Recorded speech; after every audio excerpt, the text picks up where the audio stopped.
Welcome everybody to the Alternative Sports Show powered by Verge Magazine. I'm Matthew Connell and I'm very excited to say as the year 2021 rolls away, 2022 comes up, which can only mean the road to WrestleMania. So who else to speak to about all things WrestleMania than Raw superstar Austin Theory, stealer of golden eggs and whatnot. How are you, sir? I'm doing very well, man. I don't have an egg with me right now, but $100 million egg, maybe get another one of those soon. Hey, dude, as you have been telling us, as Mr. McMahon has been telling us, expect the unexpected. Before we get into your current going-ons, there's a lot of good things to be excited about. WrestleMania, Arlington, Texas, April 2nd to 3rd. And as someone that has experienced the kind of odd, pandemic WrestleMania 36, how excited are you for the thought that you could, very much be a big part of this? Yeah, that's a huge difference going from, the Performance Center to a sold out stadium full of, not only fans from the United States, but just all around the world. And I don't know what that's like yet. So I'm very excited to see how it's going to be in Dallas. Yeah, no pressure at all. I mean, it's not like, at the moment, as we're seeing you week to week on WWE Raw television, sharing the screen with Mr. McMahon. Of course, I'm sure a lot of people, when they get the moment to speak to you, are very eager to ask you about this because, Right. It's not very often many of superstars, and especially yourself as being recently drafted to Raw, get to share and maximize those minutes, from taking slaps to getting caught up in, taking the Cleopatra egg from Dwayne "The Rock" Johnson's movie Red Notice. A lot is going on for you, and it must be such a whirlwind for you to think like, wow, it's one thing being part of Raw, but it's being on screen with Mr. McMahon, attacking the various superstars and getting your selfies with him. How do we process just how rapid this rise and journey has been from having been on the roster during, the pandemic back into NXT, and now we're here? Man, honestly, I don't think you can process it, just going from 1 week to beating up somebody you grew up watching like Jeff Hardy to, being on the Raw Survivor Series team to a WWE championship match to hanging out with Mr. McMahon each week. It's I don't think there's any kind of training that really like preps you for that. But I think for me, with everything going on, I just try to live in the moment, and I try not to let everything just be kind of grazed on by. So I just try to stay in it. What's wonderful about this journey, from having listened to other interviews that you've done with the likes of Corey Graves and other wrestling media, you have put a lot of work into this, training very young, caring about fitness, working on your body. And, that is very important as part of the sports entertainment model. For yourself, just how important is WrestleMania to you? Of course, there are going to be many fans that are going to be able to get incredible packages to travel there, whether it's a championship package, VIP packages, platinum, gold, silver, bronze, hotels, Raw, SmackDown, access is all covered to get to see superstars like yourself. It's one thing for the fans to be very excited, but for yourself and fellow colleagues, just how exciting, important, and incredible is it? Now we're gearing up to this moment. I think the first thing you say to yourself when you want to be, you decide you want to be a sports entertainer for WWE is that, you want to go into it and, you want to win the championship. But I think on the other side of that, it's like, okay, you want to win a championship, but like WrestleMania has always been that trademark and that grandest stage of them all. And everybody knows, like, whether you win on that night or you lose on that night, if you're on that show, you're in the history books forever. And it's completely different from any other type of pay-per-view we have because, like you were saying, like this is a pay-per-view where people literally will travel so many hours just to come see this show. And it's just I don't know what it is about it, but it's just always been this omega and just how amazing it is and how it all comes together. And it's like, it's not even like a show. It's just like it's a spectacle, man. And yeah, I think, like I said at the beginning, like coming into wrestling and really wanting to do this your whole life, that's definitely like the biggest goal, is to, fight for the WWE championship at WrestleMania.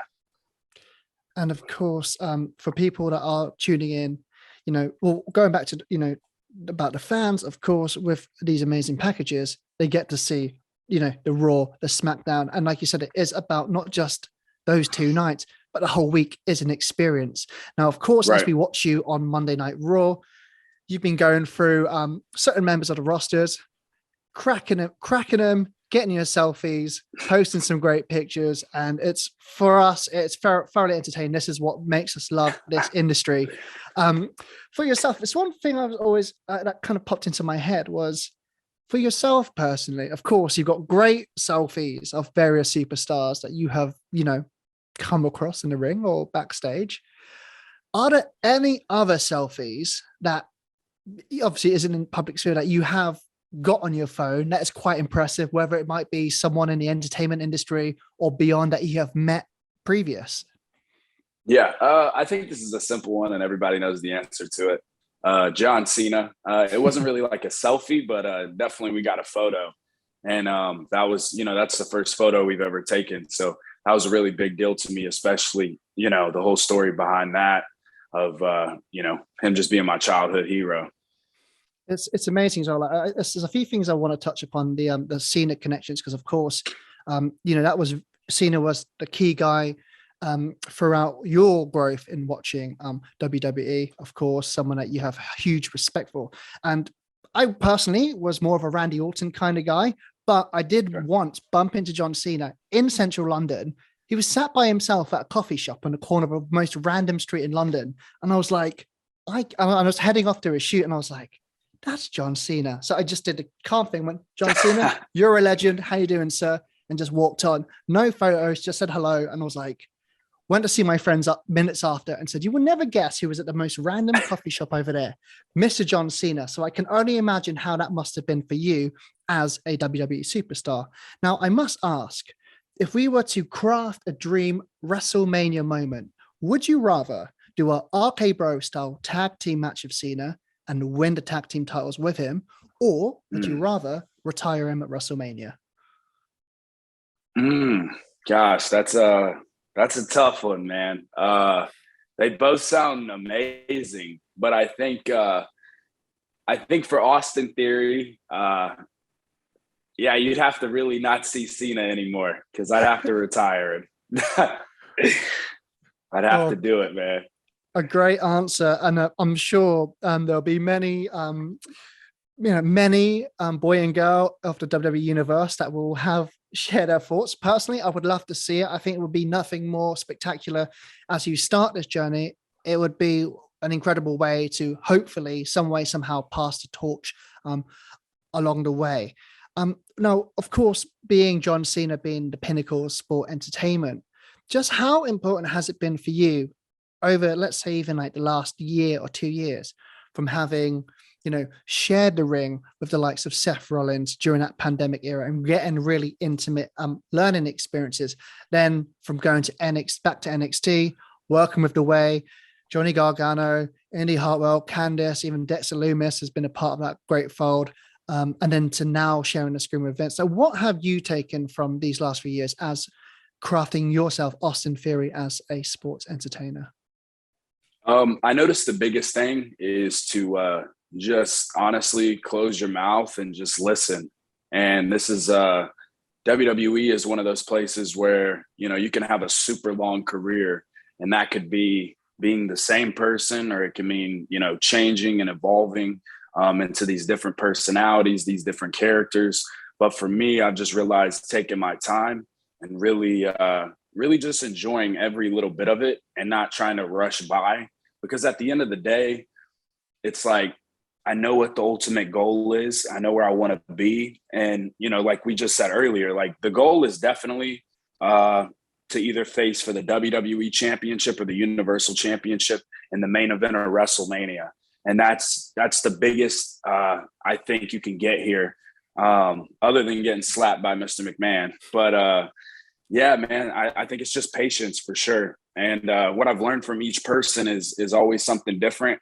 But like I said, it just goes back to whatever they're telling me. Just listen and take it in. And sometimes some of the advice, and not saying none of it isn't good, but sometimes it just might not be for you. And you got to know when, that's how it is. So I think just being patient and listening is like the biggest thing that I've been taking away. And that's the most important thing I think to take away from that point you're making is we don't need, well, it will be great, but we already have had a John Cena. We've already had a Randy Orton. We've already had a Stone Cold Steve Austin, The Rock. So we want a one of one. We want a one Austin Theory. And Right. of course, this industry has been shaped by many great rivalries. For me, when I was growing up, the year that you were born, I was growing up watching Rock versus Austin, yourself, Cena, Orton was a great rivalry. Even Cena, AJ Styles has been a great, more recent rivalry. Who do you Right. think, looking at this roster, whether it's now between Raw and SmackDown or maybe down in NXT 2.0, who do you think will be kind of your Randy Orton to Cena, Austin to Rock? Is there a superstar you think that, hey, maybe going down the years, if they keep doing their thing, I think we're going to butt heads quite a lot? That's a good one because I think the first place my mind goes to is the future. You got a lot of guys, there's just so many young talent. You got Carmelo Hayes, somebody that's just made a huge impact just coming in. I think that's definitely somebody that I knew even on the independent scene, but I mean, now that's just, I don't even really see him anymore, but he's somebody that's just taken off and kind of really put the stamp on NXT 2.0. So I definitely think my top would probably be Carmelo Hayes. But of course, you got guys that follow him. I'm very interested in Harlem. He looks crazy, man. This is a scary looking dude. I want to say that'd be a good one, but he's a scary looking guy. So I mean, you should know as a fan of horror films, he looks like something out of a horror film. So hey, you could do something very interesting with this dude. Yeah. So but I think definitely Carmelo Hayes, you got Harlem, Braun Breaker. There's just so many people down there, that's just literally just crafting their skill every day and working hard. And, just like me, everybody's like, you took off really quick, and it could be the same for those guys. And you can definitely see it if you watch NXT 2.0. And talking about NXT 2.0, of course, just recently we have seen your father, Johnny Wrestling, Johnny Gargano, take a moment off into the sunset for now. Where we will see him next, we don't know. But what we do certainly know, he's going to take some downtime to be a father. I just wanted to get your thoughts and reflect on just how important Johnny Gargano, not only to yourself has been, but also to the wider NXT roster. Yeah, so I think when it comes to Johnny, like everybody knows, like Johnny's middle name will always be NXT. Just the passion and the sacrifice, and literally, like Johnny says it, all the time, like when we get into conversations. But he wasn't supposed to be there. This is a guy that went through a lot, and he just didn't quit, and he made it happen. And I think that just stands alone for itself. Him not even having to say anything. And it's like, wow, like this is a person you want to listen to. This is a person you want to try to see, like, how could they help you? What things can they, say to implement on your career? And yeah, Johnny's just always been one of those guys that's always been very helpful. And I owe him a lot of credit to helping me bring out my personality, because there was a little bit of time where, I was always just, I guess at work and in the ring, I just kind of like, I was just so focused, and there's nothing wrong with that. I'm not saying you shouldn't be focused, but I think also too, if there's a part of you that you're not showing, and especially in the entertainment business and this, you got to be all in it. So I think that was a piece of me that was kind of left out. So I think with him, he just kind of grabbed it and put it in for me. And when we started doing the way stuff, it just naturally happened, and it just kind of turned into this crazy family. It certainly was a crazy family. The last few notes from me. Of course, one of the last things we saw you involved with the way was the absolutely one of my still favorite segments of recent time in just WWE in the last year was the Indy Hartwell Dexter Loomis wedding. How bonkers was that to be a part of? I just felt like you could have watched that segment over and over again, and there were so many little intricate things, whether it's the reactions from yourselves watching there, from Dexter to Indy to Johnny to Candice, even, you know, just everything. Just what was that like for yourself, being part of that segment? That was like a super exciting day, and unfortunately, it went really fast. But I had no idea. I knew I was about to make the transition to the main roster, so I knew that when I got the call, like, "Hey, you're going to be in the wedding," I was like, "Oh wow, like that's awesome!" Like one last like hoorah. But that was just I don't know. I mean, I think the weddings in WWE usually end pretty bad, but that one was probably the first one that's went very well. Yeah, it was a great time, man. I think all the reactions you've seen, not only from myself, but everybody else, was just genuine. And it was like a natural flowing segment, man. It was certainly, you know, what shapes and brings joy to many of us who love watching the product. Last thing from myself, Austin Theory, as we rattle through, of course, we still have the Royal Rumble to worry about, but what would you hope and where would you hope to be by the time it comes to WrestleMania? What kind of situation do we want to see ourselves in? Do you want Austin Theory to just have a very, let's say, like a definitive match with a definitive superstar? Or are you thinking, hey, guns blazing, I want to go for a championship? How do you see it? I think for myself, I think I love going at a steady pace and being prepared for every time I'm, you know, pushed forward to a situation. I think, you know, a United States Championship match would be cool, an Intercontinental Championship match, WWE Championship match. I think for Austin Theory, it's not about how everybody else sees things. Like, oh, the Universal title is the biggest match. Oh, the United States title is not as big. I think every match on WrestleMania stands alone for itself. So I think anything that I do on that show, it'll just be great. So I can't really pinpoint a certain thing because I think everything that you can do at WrestleMania is great. So let's just see what happens. And I'll definitely be prepared for it, whatever it is. And last thing from me, Monday Night Raw next Monday, of course. I'm sure there'll be some fallout from the attack on Finn Balor. Do we think that Mr. McMahon will be impressed? Do you think we've gone in the right direction as far as showing him the unexpected? I think absolutely. You know, I mean, do you think, you know, Finn Balor expected that? I don't think so. So nah. I think he's going to be very impressed. So we'll see when I walk into that office this week. Hey, well, if you're going to pick a superstar to make a statement on, there's no better in my eye than Finn Balor. One hell of a superstar. Austin Theory, thank you so much for spending your time speaking to us. We are very, very excited about WrestleMania 38 on April 2nd to 3rd. The whole week itself is a spectacle. So thank you very much for your time. We will be rooting for you all the way to Texas. And thank you very much for stopping by. Thanks, man. I appreciate your time.